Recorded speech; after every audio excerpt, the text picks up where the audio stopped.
বিশ্ব অর্থনৈতিক ফোরামের বার্ষিক বৈঠকে যোগ দিতে 4 দিনের সরকারি সফরে ঢাকা ছেড়েছেন অন্তর্বর্তী সরকারের প্রধান ডক্টর মোহাম্মদ ইউনূস। সোমবার রাত 1টায় তিনি সুইজারল্যান্ডের ডাভোসের উদ্দেশ্যে রওনা দেন।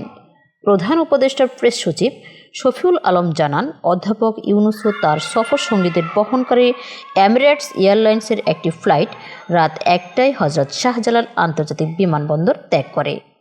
এর আগে প্রধান উপদেষ্টার উপপ্রেস সচিব আবুল কালাম আজাদ বলেন, এই সফরের সবচেয়ে গুরুত্বপূর্ণ দিক হচ্ছে ওয়ার্ল্ড ইকোনমিক ফোরাম সম্মেলনে এবার বাংলাদেশ বিষয়ক আলাদা সংলাপ হবে। বিশ্বের অনেক গুরুত্বপূর্ণ ব্যবসায়িক প্রতিনিধি বা ব্যবসায়িক নেতৃবৃন্দ, বেশ কিছু আন্তর্জাতিক প্রতিষ্ঠানের প্রধান নির্বাহী কর্মকর্তা এই সংলাপে যোগ দিবেন। এই সংলাপ বাংলাদেশের জন্য খুবই গুরুত্বপূর্ণ এবং বিরল সুযোগ।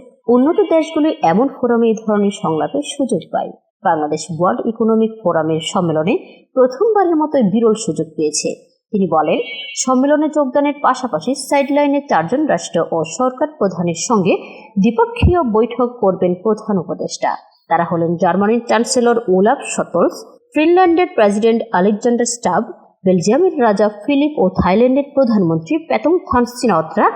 এছাড়া তিনি সংযুক্ত আরব আমিরাতের প্রধানমন্ত্রীর মেয়ে শেখ লতিফা বিন মোহাম্মদ বিন রাশেদ আল মাকদুম, ইউরোপীয় সেন্ট্রাল ব্যাংকের প্রেসিডেন্ট ক্রিস্টিয়ান লাগার্দে, অ্যামনেস্টি ইন্টারন্যাশনালের secretary general Agnes Callamard, metal global অ্যাফেয়ার্সের প্রেসিডেন্ট মিক ল্যান্ড এবং বিশ্ব বাণিজ্য সংস্থার মহাপরিচালক এনগোজি ইকোনোজো ইউএলআর সঙ্গে বৈঠক করবেন। Desk report, ITV Bangla.